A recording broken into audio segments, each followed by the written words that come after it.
Hi everyone, welcome to YouTube channel of Enviro Catalyst. मेरा नाम है रूपेंद्र सिंह। आज मैं बात करूंगा यूपीपीसीएस 2024 प्रीलिम्स एग्ज़ाम के बारे में। अगर आप इस एग्ज़ाम की प्रिपरेशन कर रहे हैं तो आपने न्यूज़ ज़रूर सुनी होगी कि Uttar Pradesh public service commission ने टेंटेटिव एग्ज़ाम कैलेंडर 2024 का डिक्लेयर कर दिया है और उसके हिसाब से यूपीपीसीएस का प्रीलिम्स एग्ज़ामिनेशन 2024 का 27 अक्टूबर को होने जा रहा है। समय बहुत ज़्यादा नहीं है बट इनफ है। अगर आप सही से स्क्रैच से भी प्रिपरेशन शुरू करेंगे तो आराम से इस प्रीलिम्स एग्ज़ाम को क्वालिफाई कर लेंगे। आज मैं इसी एग्ज़ाम के विषय में आपसे बात करूंगा। अगर आप फर्स्ट टाइम प्रिपरेशन कर रहे हैं या आपने पहले तैयारी की है तो आप ये चीज़ ज़रूर जानते हैं कि किसी भी कॉम्पिटिटिव एग्ज़ामिनेशन की प्रिपरेशन में बहुत इंपॉर्टेंट रोल प्ले करते हैं उसका सिलेबस और प्रीवियस ईयर पेपर की एनालिसिस। आज मैं आपके साथ यही दोनों चीज़ें करने जा रहा हूँ ताकि आप सही से समझ सकें और उसी तरह से अपनी तैयारी को रीओरिएंट कर सकें। और साथ ही साथ मैं ये भी बताऊँगा कि आपकी प्रिपरेशन में मैं किस तरह से मददगार साबित होऊंगा। सबसे पहले देखते हैं कि इसका पेपर होता कैसे है। आपको पता है ऑब्जेक्टिव टाइप पेपर होता है। यूपीपीसीएस प्रीलिम्स में 2 पेपर होते हैं, पेपर 1 एंड पेपर 2। पेपर 1 को हम लोग जीएस पेपर 1 बोलते हैं, जिसमें लगभग 150 क्वेश्चंस आते हैं 200 मार्क्स के। 0.33% की निगेटिव मार्किंग रहती है और 2 घंटे का ड्यूरेशन मिलता है आपको पेपर को सॉल्व करने के लिए। पेपर 2 को हम लोग सी सेट के नाम से पॉपुलरली जानते हैं, जिसको जीएस पेपर 2 भी बोलते हैं। इसमें 100 क्वेश्चंस आते हैं। देखिए यहाँ 150 क्वेश्चंस थे, यहाँ 100 क्वेश्चंस आते हैं, बट दोनों ही पेपर 200 मार्क्स ईच होते हैं और इस पेपर में भी आपको 0.33% की निगेटिव मार्किंग होती है। अगेन ड्यूरेशन आपको 2 आवर्स का मिलेगा। आपको पता ऑब्जेक्टिव टाइप पेपर है, बट जब मेरिट डिसाइड होती है तो मेरिट डिसाइड करने में केवल पेपर 1 के मार्क्स को कंसीडर किया जाता है। पेपर 2 के मार्क्स ऐड नहीं होते हैं। फिर रेलेवेंस क्या है पेपर 2 के? पेपर 2 जो है वो क्वालिफाइंग पेपर का रोल प्ले करता है। आपको लगभग 33% एटलीस्ट मार्क्स इसमें स्कोर करने हैं इसको क्वालिफाई करने के लिए। इसके मार्क्स ऐड नहीं होते मेरिट डिसाइड करने में। आज मैं बात करूँगा पेपर 1 के बारे में, ठीक है, क्योंकि ये ज़्यादा इंपॉर्टेंट, यही आपके सिलेक्शन को डिसाइड भी करने जा रहा है। देखिए सबसे पहले हम लोग पेपर 1 के सिलेबस पे ध्यान देते हैं, कौन कौन से एरियाज़ आते हैं पेपर 1 में। तो देखिए पहला तो हो गया इंडियन पॉलिटी एंड गवर्नेंस, जिसमें आप Indian constitution, Indian administrative system, government की फंक्शनिंग के ऊपर क्वेश्चंस पूछे जाते हैं। दूसरा है history of India and Indian national movement. History में आपको मॉडर्न, मेडिवल, एंशिएंट हिस्ट्री तीनों के क्वेश्चंस रहेंगे और इंडियन नेशनल मूवमेंट पर खासकर एम्फेसिस रहती है। India and world geography, economic and social development, general issues of environment, ecology, biodiversity and climate change. 6 area है आपका जनरल साइंस और 7वां एरिया है current events of national and international importance, है ना, जिसको हम लोग करंट अफेयर्स के नाम से जानते हैं। ये 7 एरिया में आप सारे क्वेश्चंस को डिवाइड कर सकते हो, ठीक है। तो अगर आप पेपर की एनालिसिस करें तो आप सभी क्वेश्चन पेपर को इन सभी एरियाज में डिवाइड करके देखें किस एरिया से कितने क्वेश्चंस आते हैं। आपके बिहाफ पे वो काम मैंने किया हुआ है, ठीक है। तो मैंने क्या किया कि पिछले 3 साल के पेपर, आप भी जानते हैं कि इतना ज़्यादा चेंजेस होते हैं इन सब पेपर्स के ओरिएंटेशन में, एम्फेसिस पे, कि पिछले 3 साल के पेपर आपको इनफ आइडिया देते हैं कि आजकल पेपर सेटर किन बातों पे ज़्यादा ध्यान दे रहे हैं, ठीक है। तो आपके बिहाफ पे इन 3 साल के पेपर 2023, 2022 और 2021 के पेपर की एनालिसिस मैंने की हुई है और मैंने उन तीनों पेपर से उन 7 एरियाज़ में कितने मार्क्स, कितने क्वेश्चन किस एरिया से आए हैं उसकी एक टेबल आपके सामने प्रेजेंट की हुई है। ध्यान दीजिएगा, पॉलिटी से ये नंबर ऑफ़ क्वेश्चंस हैं, ठीक है, कितने क्वेश्चंस आए, 150 क्वेश्चन टोटल आते हैं। तो आप देखिए इंडियन पॉलिटी से लगभग 22 क्वेश्चन 2023 में हैं, 2022 में 17 क्वेश्चंस हैं और 2021 में 25 क्वेश्चंस हैं। तो आप समझ सकते हैं कि 25 से 15 के बीच में, है ना, क्वेश्चंस फ्लैक्चुएट कर रहे हैं। हिस्ट्री की बात करें तो अगेन 20 से 26 के बीच में, है ना, 21 में देखिए 19 क्वेश्चन, 22 में 24 और 2023 में 26 क्वेश्चंस हैं। ज्योग्राफी की बात करें 23, 28, 25 क्वेश्चंस और इकोनॉमिक एंड सोशल डेवलपमेंट की बात करें 20 क्वेश्चन, 15 क्वेश्चन और 20 क्वेश्चंस हैं, ठीक है।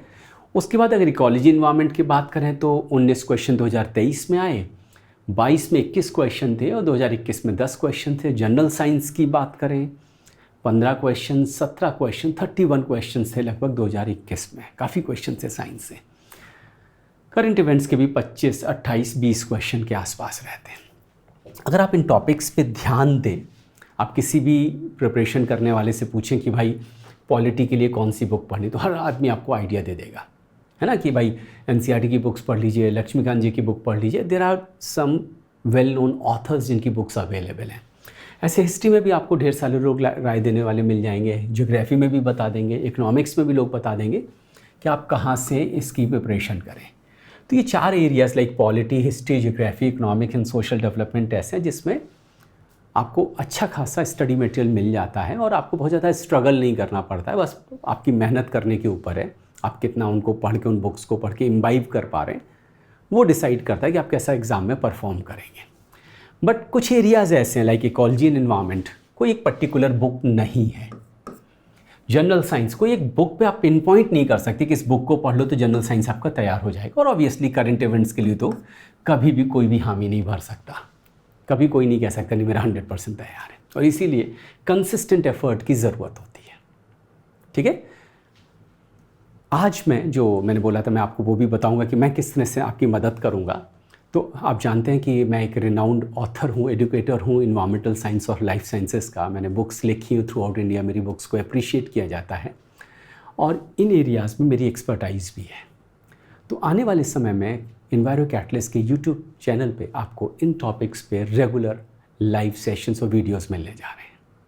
ठीक है, ecology and environment, general science, current event और साथ ही साथ में इसमें और एक चीज़ जोड़ना चाहूँगा, ज्योग्राफी की। ठीक है, तो geography, ecology and environment, general science और करंट इवेंट्स, इन टॉपिक्स पे मैं जल्द ही सेशन से स्टार्ट करने जा रहा हूँ। ठीक है, ये मैंने ज्योग्राफी को क्यों साथ में जोड़ा, ज्योग्राफी का एनवायरनमेंट से बहुत खास रिलेशनशिप है। ठीक है, तो इसलिए ज्योग्राफी को साथ में जोड़ना ज़रूरी हो जाता है। तो इन 4 एरियाज़ पे अगर मैंने देखिए आपकी कन्वीनियंस के लिए एक और मैंने टेबल बनाई जहाँ पे मैं इकोलॉजी एनवायरनमेंट एरियाज़ की इंपॉर्टेंस आपको रियलाइज़ कराना चाहता हूँ। ये बात आप लोग भी एग्री करेंगे, कोई सिंगल फिक्स बुक नहीं और आप स्टूडेंट्स को बड़ा भटकना पड़ता है कि कहाँ से तैयार करें इस टॉपिक को। आपके लिए मैंने अच्छी खासी एनालिसिस की हुई है और आप जब जो एनालिसिस मैंने की उसको ज़रा ध्यान से देखें तो आपको लगेगा कि हाँ ये चीज़ हम लोग मिस कर रहे थे। ज़रा ध्यान दीजिएगा, अगर मैं इन 4 एरियाज़ के नंबर ऑफ़ क्वेश्चंस देख लूँ, ज्योग्राफी, इकोलॉजी, एनवायरनमेंट और साइंस, पहले मैंने इन 3 एरियाज़ के देखे कितने क्वेश्चंस इन 3 एरियाज़ से आ रहे हैं। तो देखिए लगभग 57 क्वेश्चंस जो कि 75 मार्क्स के हैं वो इन 3 एरिया से 2023 में आए हैं। 66 क्वेश्चंस 87 मार्क्स के, लगभग 88 मार्क्स के 2022 में आए हैं और इसी तरह से 2021 में भी 87 मार्क्स के, यानी लगभग 88 मार्क्स के क्वेश्चन हैं।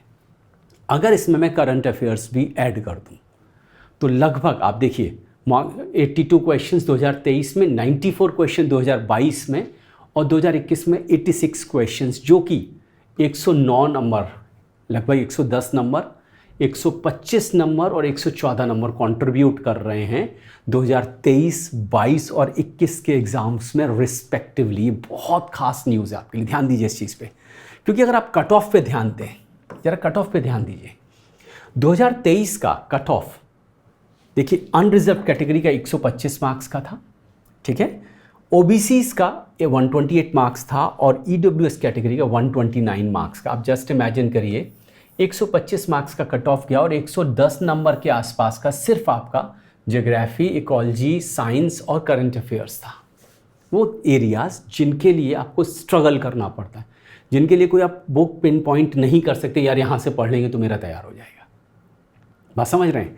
उसी तरीके से अगर आप देखिए 2022 में 111, 114 कट ऑफ है unreserved OBC of Uttar Pradesh और ईडब्ल्यूएस कैटेगरी की, जबकि जो कट ऑफ गया था इतने मार्क्स के क्वेश्चंस, लाइक ये कट ऑफ गई और जो इन एरिया से जो 4 एरियाज मैंने चूज़ करे उनके क्वेश्चंस देखें तो लगभग 125 मार्क्स के क्वेश्चन केवल इन्हीं एरियाज से आए हुए हैं। ठीक इसी तरह से आप यहाँ पे भी ध्यान दीजिए। देखिए इससे आपको खास अंदाज लग रहा है कि ये 4 एरियाज़ पे कमांड बहुत ज़रूरी है अगर आप यूपीपीसीएस प्रीलिम्स एग्ज़ाम क्वालिफाई करना चाहते हैं। और ये 4 एरियाज़ ऐसे जो मैं फिर से कह रहा हूँ, कोई एक बुक आप पिन पॉइंट नहीं कर सकते कि इस बुक्स में मैं तैयार कर लूँगा मेरा तैयार हो जाएगा। और इसीलिए बहुत स्टूडेंट इसके लिए स्ट्रगल करते हैं, स्पेशली जो नॉन साइंस बैकग्राउंड के ह्यूमैनिटीज़ के बच्चे बहुत स्ट्रगल करते हैं इस एरियाज़ में। इन्वायरो कैटलिस्ट पे आपको रेगुलरली इन टॉपिक्स पे वीडियोज़ मिलने जा रहे हैं। आप समझ सकते हैं, मुझे अनुभव है, तो वो अनुभव रिफ्लेक्ट करेगा आपको जब आप इस चैनल पे इन वीडियोस को वॉच करेंगे। तो अगर आप चाहते हैं कि ये वीडियोस आएँ तो चैनल को जल्द से जल्द सब्सक्राइब करिए और अपनी राय भी कमेंट्स में ज़रूर लिखिएगा। अभी देखिए बात यहीं नहीं ख़त्म होती है, आगे बढ़ते हैं। सबसे पहले इकोलॉजी एंड एनवायरनमेंट की, जो कि इंडियन वर्ल्ड ज्योग्राफी में तो आपको पता है किन किन एरिया से कैसे, है ना, काफ़ी सभी को जानकारी है। साइंस और इकोलॉजी एनवायरनमेंट, तो मैं यहाँ पे अभी इकोलॉजी एंड एनवायरनमेंट की बात स्पेशली करने जा रहा हूँ, क्योंकि एक ऐसा एरिया है जिस पे बहुत स्टूडेंट परेशान रहता है और अच्छे खासे मार्क्स के क्वेश्चन सिर्फ यूपीपीसीएस में ही नहीं, यूपीएससी सिविल सर्विस एग्जामिनेशन में भी अच्छे खासे मार्क्स के क्वेश्चन आते हैं। उसके एनालिसिस में एक सेपरेट वीडियो में करूँगा, तब आप उसको वॉच करिएगा। अब देखिए, ये मेरा अपना क्लासिफिकेशन है, कहीं और से नहीं, मैंने खुद, आप जानते हैं मैं लगभग 20 साल से इन्वायरमेंटल साइंस के स्टूडेंट्स को पढ़ा रहा हूँ, तो कुछ अनुभव है। उस अनुभव के अनुसार मैंने यहाँ पे क्वेश्चंस की एनालिसिस के बेसिस पे ये एरियाज़ आइडेंटिफाई करें जिन एरिया से क्वेश्चंस आपको इन एग्ज़ाम्स में देखने को मिलते हैं। ठीक है, बहुत ध्यान से ध्यान दीजिए। अभी मैं आपको इन एरियाज़ के क्वेश्चंस भी दिखाएंगे। 2023 के पेपर के मैंने कुछ क्वेश्चंस भी आपके लिए निकाले हुए हैं। देखिए, पहला मैंने जो टॉपिक रखा है वो बेसिक्स ऑफ इकोलॉजी, जिसमें हम लोग पॉपुलेशन इकोलॉजी, कम्युनिटी इकोलॉजी और इकोसिस्टम की बात करेंगे, है ना। अब लाइक पॉपुलेशन इकोलॉजी में हम लोग डेमोग्राफी की बात करेंगे, डेंसिटी की बात करेंगे, पिरामिड्स की बात करेंगे, सर्वाइवरशिप कर्व्स की बात करेंगे, बहुत सारी चीज़ें हैं, पॉपुलेशन कैसे ग्रो करती है उसके ऊपर बात करेंगे।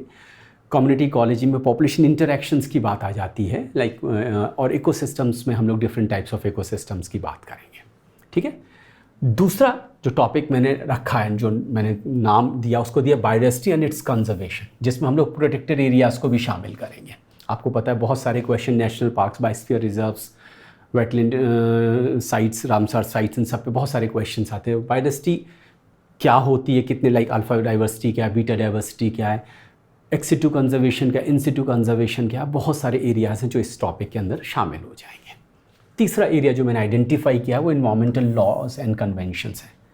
इसमें prominent Indian environmental laws like water act, air act, environmental pollution act, like है ना, बहुत सारे इस टाइप के एक्ट हैं जिनको हम इसमें शामिल करते हैं। और ढेर सारी कन्वेंशन, इंटरनेशनल कन्वेंशंस हैं, लाइक UNFCCC हो गया आपका, क्योटो प्रोटोकॉल हो गया, मॉन्ट्रियल प्रोटोकॉल हो गया, ठीक है, लाइक इस टाइप के बेसल कन्वेंशन हो गया, कार्तागना प्रोटोकॉल, और बहुत सारे प्रोटोकॉल्स हैं।